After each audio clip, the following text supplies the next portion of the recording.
ನಾನು ಮೊನ್ನೆ ಹೇಳಿದ್ದೆ ಗೃಹ ಮಂತ್ರಿಗಳಿಗೆ ಅವ್ರದ್ದೇ ಧ್ವನಿ ಅನ್ನುವಂಥದ್ದನ್ನು ನೀವು ಪರೀಕ್ಷೆ ಮಾಡಿರಿ ಅಂತೇಳಿ. ಇವತ್ತು ಗೃಹ ಮಂತ್ರಿಗಳು FSL ರಿಪೋರ್ಟ್ ಕೇಳಿದ್ದಾರೆ.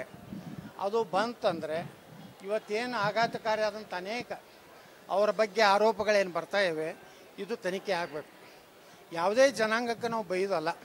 ಒಕ್ಕಲಿಗರ ಸಮುದಾಯಕ್ಕೆ ಮಾತಾಡೋದು, ದಲಿತರಿಗೆ ಮಾತಾಡೋದು ಸರಿಯಲ್ಲ.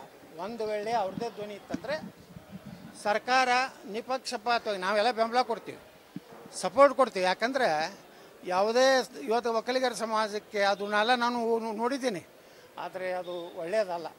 ಒಬ್ಬ ಜನಪ್ರತಿನಿಧಿ ಆದವರು ಯಾರು ತನಗೆ ಮತ ಹಾಕ್ಯಾರ ಅವ್ರಿಗೂ ಸಹ ಇವತ್ತು ಆ ಸಮುದಾಯದ ಅಪಮಾನ ಮಾಡೋದು ಸರಿಯಲ್ಲ.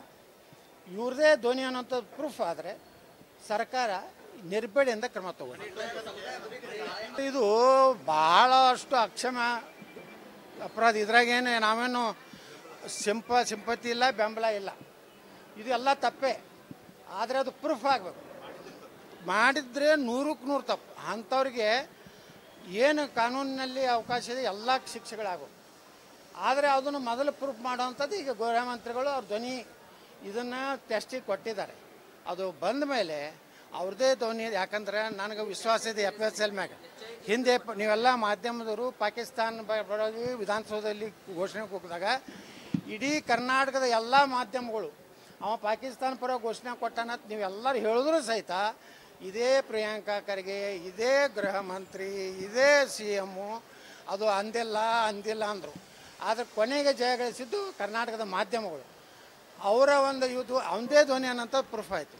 ಅದೇ ರೀತಿ ಮುನಿರತ್ನಂದು ಪ್ರೂಫ್ ಆದರೆ ಏನು ಕಾನೂನಿನಲ್ಲಿ ಯಾವ ಕಠಿಣ ಶಿಕ್ಷೆ ಕೊಡಲಿಕ್ಕೆ ನಾನು ಬೆಂಬಲ ಕೊಡ್ತೀನಿ. ಯಾಕಂದರೆ ಯಾವುದೇ ಇಂತಹ ಹೇಯ ಕೆಲಸವನ್ನು ನಾವು ಒಪ್ಪುವುದಿಲ್ಲ ಸರ್. ನೀವು ನಿಶ್ಚಿತವಾಗಿಯೂ ಮಹಾನಾಯಕರು ಇದ್ದೇ ಇದ್ದಾರೆ. ಆದರೆ ಇವು ಆರೋಪಗಳೇನದಾವಲ್ಲ, ಈ ಆರೋಪಗಳು ಯಾರೂ ಕ್ಷಮೆ ಮಾಡುವಂಥ ಆರೋಪಗಳಲ್ಲ. ಪ್ರೂವ್ ಆಗಲಿ, ಅವರೇ ಮಾಡ್ಯಾರ ಪ್ರೂವ್ ಆದರೆ ಅವ್ರಿಗೆ ಶಿಕ್ಷೆ ಆಗಲಿ. ಪ್ರೂವ್ ಆಗದೆ ಹೋದರೆ ಅವರು ಎಲ್ಲ ಇದನ್ನು ಫೇಕ್ ಇದೆ ಅನ್ನೋಂಥದ್ದು ಹೋದರೆ ಇದನ್ನು ಯಾರು ಕೂತು ಮಹಾನಾಯಕರು ಮಾಡ್ತಾರೋ ಅವ್ರಿಗೆ ಶಿಕ್ಷೆ ಆಗಲಿ.